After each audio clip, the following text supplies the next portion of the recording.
사실 많은 분들이 이 그 선생님들이 그 구사 그 공교육 멈춤의 날 행사 그 집회 말고도요. 그 이전에 주말마다 많이 모이셨잖아요. 뭐 30만 명이 모였다 네. 이런 얘기들도 언론 보도를 통해 나왔는데 이해를 못 하시는 분들이 많아요. 왜 저렇게 많은 선생님들이 물론 뭐 서희초등학교 선생님의 안타까운 그런 것들 학교에서 일어나는 뭐 여러 가지 교권 침해 사례들 뭐 안타까워. 근데 그럼에도 불구하고 왜 선생님들이 저렇게나 많이 모일까 마음으로 이해하지 못하는 분들도 꽤 많이 계신 것 같거든요. 왜 그렇게들 많이 모인 거예요? 왜 그렇게 많이 모였냐? 일단 한국에서 지금 일하시는 분들, 노동자들 다 힘드세요. 저희도 알고 하는데 선생님들이 그 최근 들어서 정말로 학교 환경이 정말로 피폐해졌어요. 그리고 정말 저도 그 교실에서 수업을 하다 보면은 내가 몇 년이나 더 교실에서 이렇게 선생님으로서 일할 수 있을까라고 좀 회의가 들 정도로 힘들어졌거든요. 상황이 최근 몇 년 사이에 정말로. 그래서 시민들은 머릿속에 있는 게 옛날 본인들이 학교 다닐 때 좀 그런 모습들이잖아요. 그것과 정말 상황이 많이 달라졌거든요. 선생님 교실에서 왕이었잖아요. 옛날에. 그렇죠. 지금은 전혀 그렇지 않아요. 그래서 아이들이 정말로 돌발적이고 폭력적인 행동을 하는 사례가 정말로 많이 늘어나고 있는데 거기에 대해서 선생님이 제재할 수 있는 실질적인 방법이 없어요. 그리고 제지를 하다가 괜히 아동학대 범죄자로 몰릴까봐 거기에 대한 불안감이 너무 크고 너무 힘들다는 거죠. 이렇게 수십만 명이 나왔다는 것 자체가 얼마나 힘든지 방증하는 사례라고 보시면 돼요. 그 실제로 그 집에 본인들의 가족 중에 뭐 교사가 있거나 이런 분들은 좀 그래도 공감을 많이 하시는데 그렇지 않은 분들은 선생님 말씀하신 대로 예전에 이제 학교 선생님들은 되게 상상한 권위였잖아요. 네. 그 뭐 성추행 이런 것도 많았잖아요. 저 어렸을 때 학교에서 선생님들이 뭐야 뭐 한번 만져보자 뭐 이런 거 되게 많이 하셨어요. 그럼 그 당한 학생들은 선생님이 나에게 관심을 가져주시는구나. 그래서 오히려 기뻐할 정 분위기가 그래서 기뻐했다고.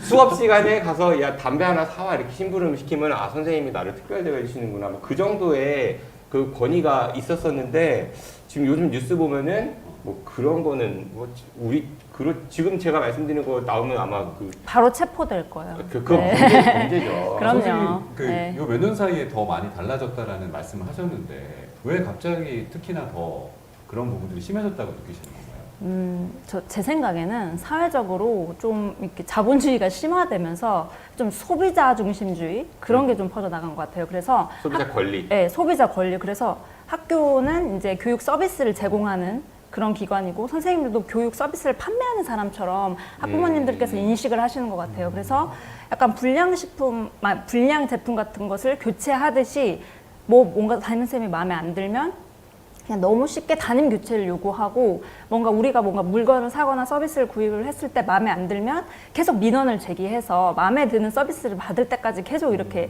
요구를 하는 것처럼 학교에다도 마찬가지로 계속 본인 좀 중심적인 서비스가 나올 때까지 계속 요구를 하는 거죠. 네, 좀 소비자 중심적인 게 많아진 것 같아요.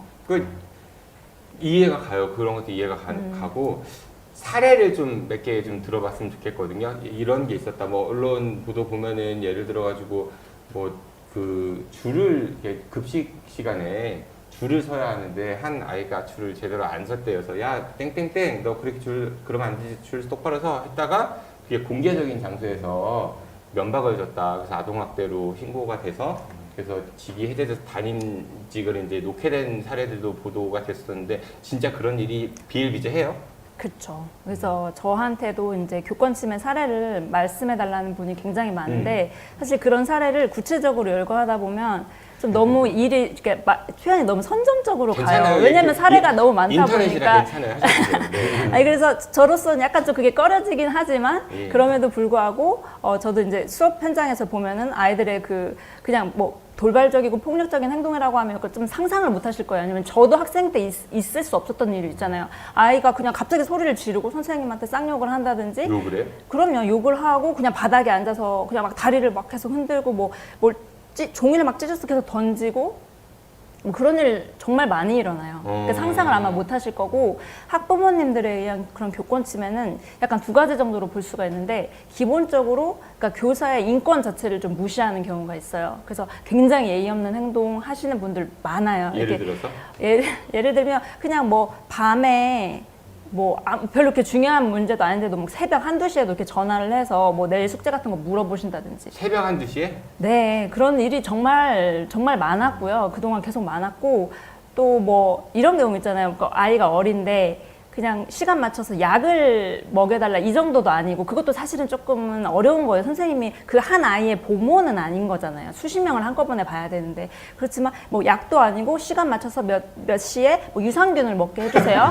뭐 이런 영양제? 네 그런 것들도 있고 또 이런 선정적인 사례는 사실 너무 많고 또 그것뿐만 아니라 뭐 선생님한테는 사실 교육자로서 고유한 교육적 권한이라는 게 있잖아요. 교육과정 편성을 하고 이제 평가를 하는 권한이 있는데 뭐 예를 들면 우리 아이가 뭐 몇 월 며칠에 체험학습을 가서 이제 학교를 못 왔는데 근데 우리 아이가 요리 이런 걸 좋아하는 거예요. 근데 왜 그때 하필이면 요리 수업을 했냐? 뭐 이런 식의 민원을 제기하는 거죠. 너무나 자기 자녀 중심주의적인 그런 민원을 굉장히 많이. 그럼 예. 어떻게 응대해요? 보통 그러면? 그러면 이제 그냥 설득을 해야죠. 네.